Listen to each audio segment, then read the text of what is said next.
जय हिंद दोस्तों। इस क्लास में आज हम शानदार ट्रिक के साथ कारक बताने जा रहा हूं।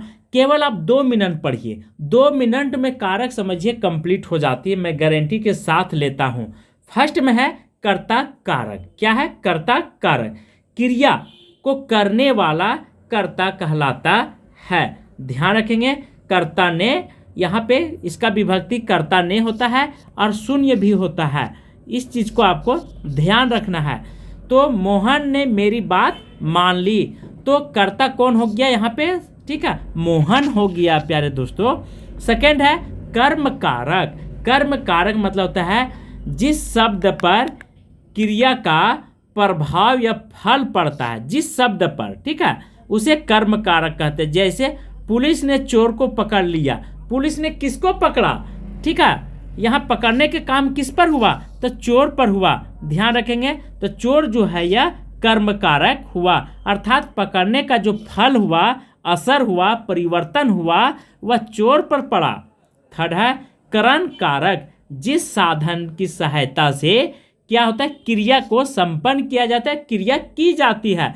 जैसे हिमानी कार से आई, तो आना क्या है? एक क्रिया है, ठीक है, और कार क्या हुआ? एक साधन बन गया। क्या बन गया? साधन। ध्यान रखेंगे, जैसे सचिन तेंदुलकर ने बल्ले से छक्के लगाया, तो बल्ले से छक्के लगाने के काम जो होता है, छक्के लगाना मतलब, ठीक है, मारना, बल्ले से बॉल को मारा, तो क्या हो गया? बल्ला जो है, ठीक है, वह करण कारक का मतलब कहलाएगा। फोर है संप्रदान कारक। जिसके लिए क्रिया की जाती है या जिसको कुछ दिया जाता है। संप्रदान मतलब होता है अर्जुन करण। करण मतलब, ठीक है, दान किया जाता है, कुछ दिया जाता है। संप्रदान मतलब कुछ दिया जाता है, उसे संप्रदान कारक कहते हैं। जैसे अशोक अपने भाई के लिए उपहार लाया।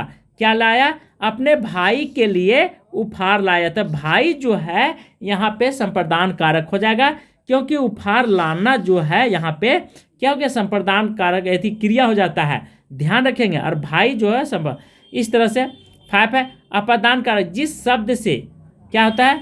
जिस शब्द से क्रिया का अलगाव प्रकट होता है, अलगाव मतलब अलग होने का, उसे क्रिया कहते हैं, उसे अपादान कारक कहते हैं। जैसे पेड़ से पत्ता गिरता है, किससे गिरता है?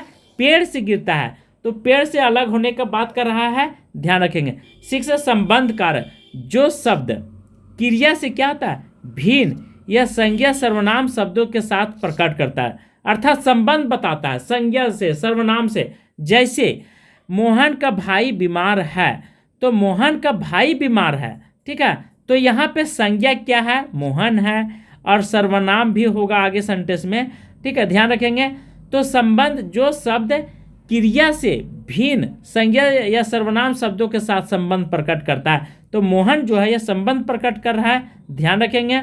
अधिकरण कारक। में पर इसका विभक्ति होता है जिस क्रिया का आधार, आश्रय, समय, शर्त आदि चीज पता चले, ठीक है, उसे अधिकरण कारक कहते हैं। इस चीज को आपको ध्यान, जैसे हरि घर में रहता है, देखिए आधार पता चल रहा है, आश्रय पता चल रहा है, समय पता चल रहा है, बंदर पेड़ पर रहते हैं, मछलियां जल में रहती है।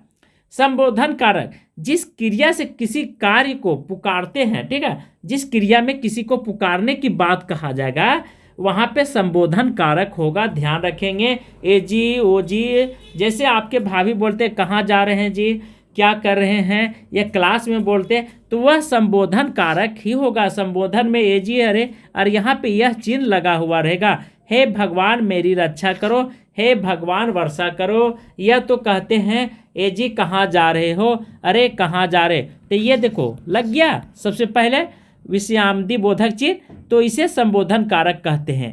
लास्ट में कुछ विभक्तियां हैं इसके कारक चिन्ह। कर्ता ने शून्य विभक्ति होता है, कर्म को होता है और शून्य विभक्ति, करण से द्वारा होता है, संप्रदान को के लिए होता है, अपादान से अलग होने का बात करता है, संबंध काके की, नानेनी, रारेरी, सासेसी होगा, अधिकरण में पर होगा, और संबोधन शून्य भी हो सकता है, हे हो, ए जी इत्यादि होता है। इस तरह से